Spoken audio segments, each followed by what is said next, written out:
Hello. अच्छा, एक सवाल है। क्या सीखना हमेशा ही धीरे धीरे होता है? मतलब बहुत सारी कोशिशें की, गलतियां की और फिर जाकर कुछ सीखा? आज हम एक ऐसी थ्योरी को समझने वाले हैं जो बताती है कि कभी-कभी ज्ञान एक बिजली की चमक की तरह अचानक हमारे दिमाग में आ सकता है। तो इस आइडिया को ना और गहराई से समझने के लिए चलिए एक बहुत ही मशहूर एक्सपेरिमेंट को देखते हैं, केले की पहेली। ये वो एक्सपेरिमेंट है जिसने सीखने के बारे में हमारी सोच को हमेशा हमेशा के लिए बदल दिया। जरा सोच कर देखिए, एक पिंजरा है, उसके अंदर एक भूखा चिंपैंजी, छत से एक केला लटका हुआ है, लेकिन बस उसकी पहुंच से थोड़ा सा बाहर, और मदद के तौर पर जमीन पर कुछ खाली डिब्बे यहां वहां बिखरे पड़े हैं। तो अब असली सवाल ये है कि ये प्रॉब्लम सॉल्व होगी कैसे।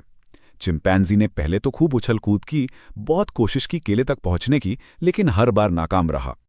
और फिर सब कुछ बदल गया। चिंपैंजी ने अचानक ही अपनी सारी बेकार की कोशिशें बंद कर दी और बस एक कोने में जाकर चुपचाप बैठ गया। ऐसा लग रहा था मानो वो बस सोच रहा हो, पूरी सिचुएशन को समझ रहा हो। और बस इसी शांत पल में असली जादू होता है। यही है वो आहा मोमेंट, जब चिंपैंजी के दिमाग में अचानक से एक आइडिया कौंध जाता है, एक सॉल्यूशन मिल जाता है। इसी को साइकोलॉजी की दुनिया में कहते हैं इनसाइट लर्निंग या अंतर्दृष्टि अधिगम। मतलब सीखने का वो तरीका जहां सॉल्यूशन धीरे धीरे नहीं बल्कि एक ही झटके में दिमाग में आता है। और ये तब होता है जब कोई पूरी सिचुएशन को एक साथ एक पूरी तस्वीर की तरह देख लेता है। तो इस तरह के सीखने की ना कुछ खास बातें होती हैं। पहली बात, ये अचानक होता है। ये बार बार कोशिश करने या गलती करने से नहीं होता। इसके लिए पूरी प्रॉब्लम को एक साथ समझना बहुत जरूरी है।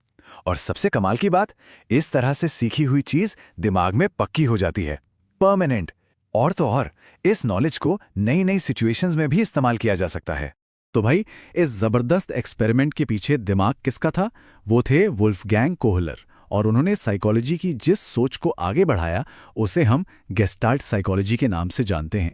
अब सवाल उठता है कि ये गेस्टाल्ट आखिर है क्या? देखिए, ये एक जर्मन शब्द है जिसका मतलब होता है एक पूरा आकार या एक पूरी तस्वीर।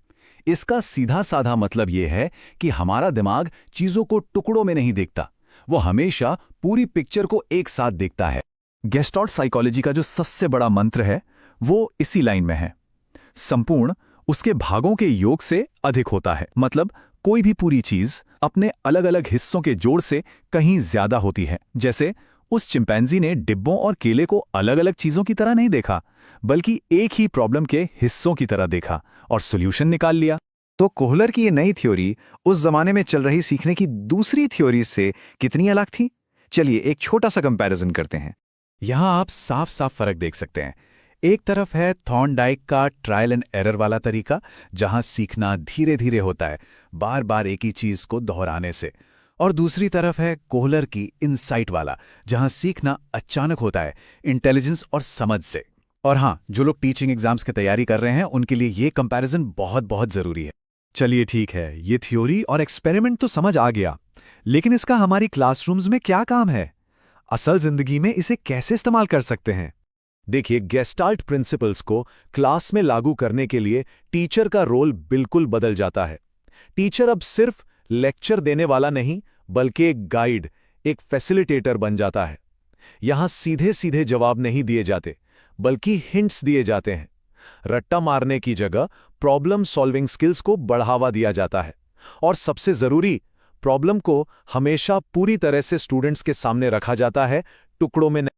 और ये तरीका ना अलग अलग सब्जेक्ट्स में बड़ा कमाल का काम करता है।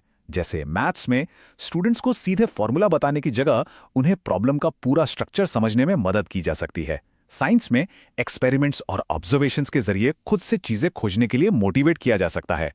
और लैंग्वेज में स्टूडेंट्स को बहुत सारे एग्जाम्पल्स देके ग्रामर के रूल्स खुद से ढूंढने का मौका दिया जा सकता है। अब जैसा हर थ्योरी के साथ होता है, इसकी भी कुछ कमियां या सीमाएं हैं। तो एक बैलेंस नजरिया रखने के लिए चलिए पहले उन पर एक नजर डालते हैं और फिर पूरी बात को समेटते हैं। हाँ, ये बात सच है कि ये थ्योरी हर तरह की लर्निंग पर लागू नहीं होती। जैसे बहुत छोटे बच्चों पर इसका असर थोड़ा कम होता है। ये इमोशनल और सोशल लर्निंग जैसे पहलुओं को भी थोड़ा नजरअंदाज करती है। और ईमानदारी से कहें तो हर क्लास में वो आहा वाला मोमेंट बना पाना भी तो मुश्किल होता है। तो आखिर में इस पूरी बातचीत का निचोड़ क्या है? सबसे बड़ी बात जो हमें यहाँ से सीखनी है वो ये है कि असली सीखना समझ से आता है, रट्टा मारने से नहीं। और यही वजह है कि आज के दौर की स्टूडेंट सेंटर्ड एजुकेशन के लिए ये थ्योरी इतनी ज़्यादा ज़रूरी है। तो अंत में एक सवाल है, एक क्लासरूम में अगला आहा वाला पल कब और कैसे आएगा? ये वो सवाल है जो हर टीचर को सोचना चाहिए कि वो कैसे अपने स्टूडेंट्स के लिए सीखने के ऐसे जादुई पल बना सकते हैं।